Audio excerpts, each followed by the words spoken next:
El Estado es una sociedad humana establecida en el territorio que le corresponde, estructurada y regida por un orden jurídico que es creado, definido y aplicado por un poder soberano para obtener el bien público temporal, formando una institución con personalidad moral y jurídica. Las relaciones de dominación entre los individuos, donde unos gobiernan y otros son gobernados, se encuentran estrechamente ligadas al derecho, que es un orden concreto, instituido por los seres humanos para la realización de valores colectivos, cuyas normas son cumplidas, por lo general por los particulares, y en caso de inobservancia, aplicadas o impuestas por los órganos del poder público.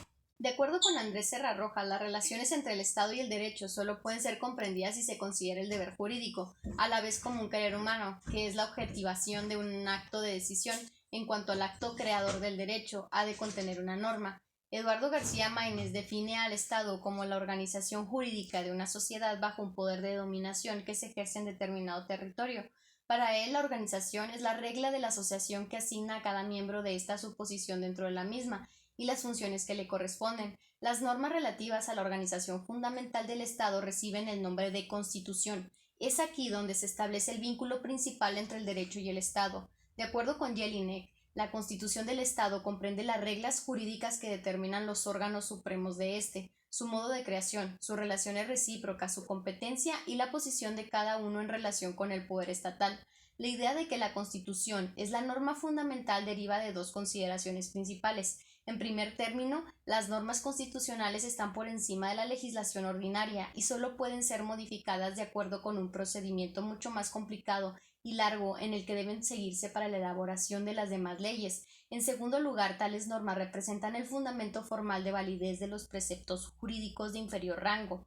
Por Constitución se entiende entonces la estructura fundamental del Estado. Esto quiere decir que es la forma de organización política, la competencia de los diversos poderes y los principios relativos al estatus de las personas. El derecho no queda reducido a una mera manifestación del poder público, sino que se involucra en la trama entera de la vida social. El mismo Estado está sometido a las normas jurídicas, puesto que no es la autoridad del Estado la que hace la ley, ya que muchas fuerzas concurren con el consentimiento del pueblo, ya sea tácito o expreso. Estado y derecho son entes distintos, pero que se encuentran relacionados, conformando una sola entidad. La ley natural, dice Eduardo García Maínez, es un juicio que expresa relaciones constantes entre fenómenos. Norma de conducta es, en cambio, una regla de comportamiento que impone deberes o confiere derechos. Tienen en común que ambas son producto del pensamiento del hombre. Es un error pensar que solo ciertas partes del derecho tienen conexión con la moral, sino que la mayor parte del derecho está penetrado de principios y reglas de la moralidad. Muchas veces las leyes contienen los términos moral y buenas costumbres, pues la moral no solo se preocupa por el fuero interno del sujeto, ni el derecho considera únicamente la exterioridad de las actitudes. Aquella demanda asimismo que obremos con rectitud y hagamos cristalizar en actos nuestros propios propósitos, y éste no busca de manera exclusiva la mera adecuación exterior, la simple legalidad, sino que atiende también a lo que concierne la conducta. Existen diversas acepciones de la palabra derecho. De una manera descriptiva podemos definir el derecho en referencia a una norma positiva como un orden o sistema de normas heterónomas, reguladoras de la conducta humana, de carácter bilateral, que rigen de modo preferente el comportamiento externo en las relaciones entre personas y que pueden ser impuestas coercitivamente por la autoridad estatal. Además se encuentra el derecho en sentido objetivo, que son las normas jurídicas imperativo-atributivas que además de imponer deberes conceden facultades. El derecho subjetivo es la posibilidad que el derecho objetivo confiere a la persona para hacer u omitir lícitamente algo. Además está el derecho vigente, que es el conjunto de normas imperativo-atributivas que en una cierta época y un país determinado la autoridad política declara obligatorias. Esto quiere decir que el Estado crea o aplica por medio de sus órganos.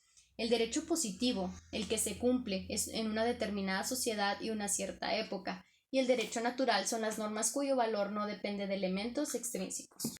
Ahora, se entiende por persona todo ente físico o moral capaz de asumir derechos y obligaciones, por cuya razón este vocablo se utiliza lo mismo para aludir a los seres humanos que a las asociaciones de estos, a las organizaciones que los agrupan y a las instituciones creadas por ellas.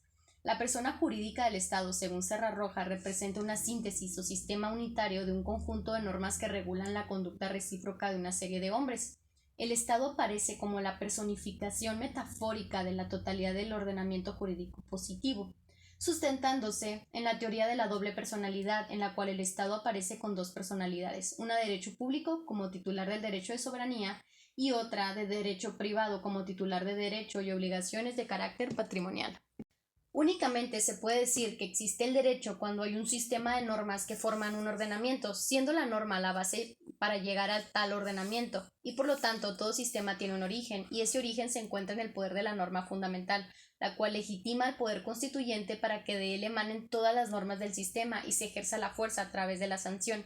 El vínculo entre la conducta conceptuada en la norma y la imposición coercitiva de la misma es lo que constituye la estructura lógica esencial del derecho. Uno de los conceptos más antiguos del derecho es el de la validez de las normas, que tiene relación con conceptos tales como la vigencia, la eficacia y la justicia, que es lo mismo que la legitimidad de las normas. La validez formal de la norma jurídica equivale a la vigencia y podemos decir que existe la vigencia cuando una norma existe, y para que esto ocurra se tienen que cumplir los siguientes requisitos.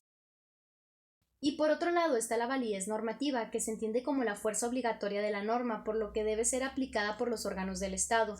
Además se encuentra la eficacia, que relacionado con la validez normativa, que es el nivel de aplicación u observancia forzosa de las autoridades respecto al cumplimiento voluntario que llevan a cabo los ciudadanos de las normas. Por lo tanto, suena lógico que el derecho es más fuerte en aquellas sociedades en donde existe un cumplimiento voluntario que en aquellas donde se les es impuesto.